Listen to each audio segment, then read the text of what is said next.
Di sebuah majelis, Rasulullah menatap para sahabatnya dengan tatapan pilu. Beliau berucap, "Di antara kalian ada satu orang yang giginya di neraka nanti akan lebih besar dari gunung Uhud."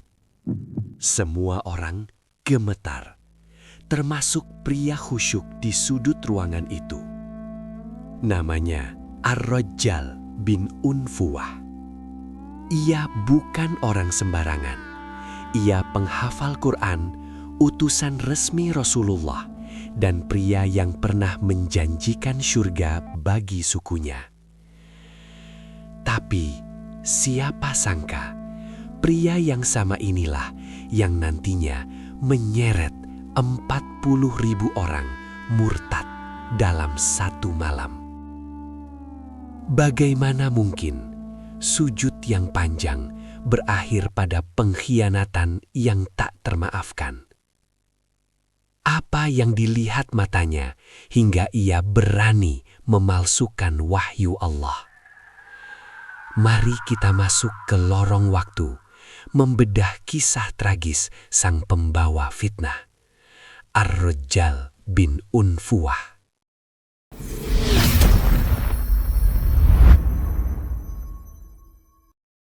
Sebelum namanya menjadi noktah hitam dalam sejarah, Ar-Rajjal bin Unfuwah adalah permata dari Bani Hanifah. Ia bukan sekedar pengikut, tapi dia adalah pria yang mengejar cahaya hingga ke jantung Madinah. Bayangkan, di saat banyak orang di Jazirah Arab masih meraba-raba tentang Islam, Ar-Rajjal sudah duduk di hadapan Rasulullah. Ia bukan hanya menghafal ayat-ayat suci, tapi ia meminumnya. Lidahnya fasih, argumennya tajam, dan pemahamannya terhadap syariat membuat banyak sahabat lain menaruh hormat. Saking dipercayanya, Ar-Rajjal pernah diutus langsung oleh Nabi untuk menjadi pengajar bagi kaumnya. Ia adalah jembatan bagi ribuan orang menuju hidayah. Di matanya saat itu, dunia seolah tak ada harganya. Surga adalah satu-satunya tujuan yang ia kejar di setiap sujud pancangnya. Namun, ada sebuah rahasia kecil yang tak disadari siapapun. Di balik jubah zuhudnya, ada benih yang belum mati, benih yang bernama ambisi. Rasulullah dengan mata batin yang tajam pernah mencium bau busuk dari masa depan pria ini. Masih ingat dengan peringatan Nabi tentang seseorang yang giginya di neraka lebih besar dari gunung Uhud. Saat itu, Abu Hurairah yang juga berada di majelis tersebut selalu merasa ketakutan. Ia melihat satu persatu sahabat gugur sebagai syuhada di medan perang. Hingga akhirnya hanya tersisa 2 orang yang masih hidup, Abu Hurairah sendiri dan Ar-Rajjal bin Unfuwah. Abu Hurairah terus berdoa agar bukan dia yang dimaksud Nabi.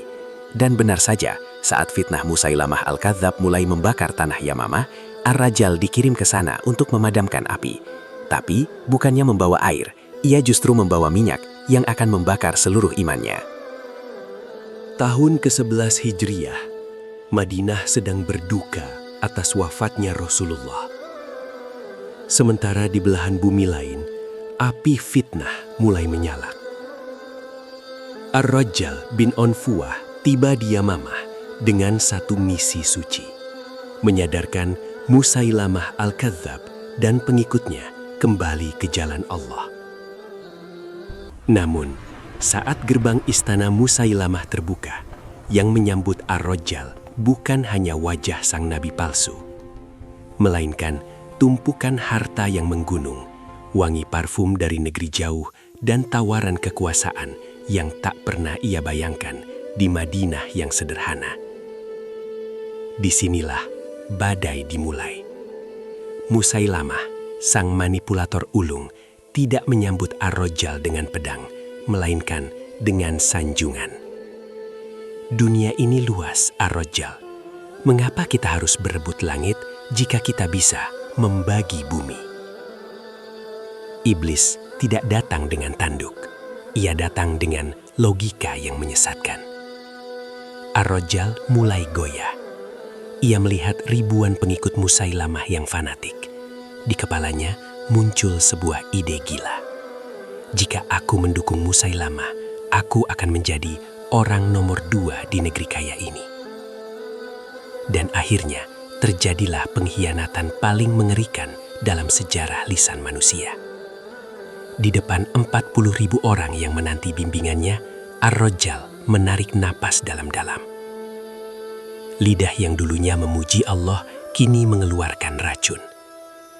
Ia berteriak dengan lantang, "Aku bersaksi bahwa aku mendengar Muhammad berkata bahwa Musailamah telah diangkat menjadi sekutunya dalam kenabian." Satu kalimat, hanya satu kalimat dusta, namun dampaknya lebih mematikan dari wabah manapun. 40.000 orang seketika percaya karena yang bicara adalah orang kepercayaan Rasulullah. Di saat itulah pintu taubat bagi Ar-Rajjal tertutup rapat. Ia baru saja menjual surga untuk sebuah singgasana di atas pasir.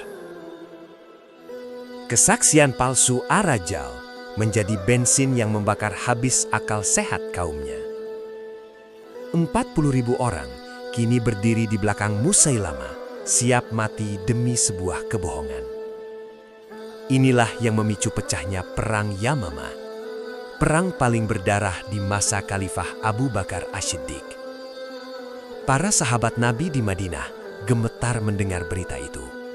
Bukan karena takut mati, tapi karena mereka tak percaya bahwa seseorang yang pernah sholat di samping mereka kini menjadi otak di balik pembantaian umat Islam. Khalid bin Walid, sang pedang Allah, tahu bahwa Ar-Rajjal harus dihentikan, atau fitnah ini akan mematikan cahaya Islam selamanya. Di tengah kecamuk perang yang mengerikan, di mana ribuan penghafal Quran gugur satu persatu, maut akhirnya menjemput sang pengkhianat. Adalah Zaid bin Khattab, saudara dari Umar bin Khattab, yang berhasil menembus barisan musuh dengan satu tujuan, mengakhiri napas Ar-Rajjal. Ar-Rajjal tumbang. Tubuhnya yang dulu dimuliakan di Madinah, kini tergeletak hina di padang Yamamah. Ia mati tanpa sempat bertaubat, membawa beban dosa 40.000 nyawa di pundaknya. Saat berita kematiannya sampai ke telinga Abu Hurairah, barulah sang sahabat bisa bernapas lega, sekaligus menangis. Nubuat Nabi itu akhirnya terbukti. Seseorang yang giginya di neraka lebih besar dari gunung Uhud itu bukanlah dirinya, melainkan Ar-Rajjal bin Unfuwa. Kisah ini adalah pengingat yang menyakitkan bagi kita semua, bahwa ilmu yang tinggi, hafalan yang fasih, bahkan kedekatan fisik dengan orang syolih bukanlah jaminan keselamatan. Ar-Rajjal adalah bukti bahwa tanpa hidayah dan kerendahan hati, setinggi apapun kita terbang, kita bisa jatuh ke kerak neraka yang paling dalam. Jangan pernah merasa aman dengan imanmu hari ini. Teruslah meminta keteguhan hati kepada Sang Pemilik jiwa, karena akhir cerita kita belum tentu seindah awalnya.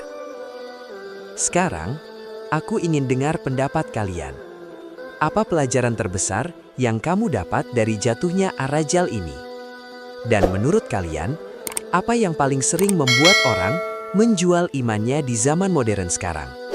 Tulis di kolom komentar. Mari kita saling mengingatkan dengan bijak dan penuh rasa hormat. Saya dari Rintik Iman. Wassalamualaikum warahmatullahi wabarakatuh.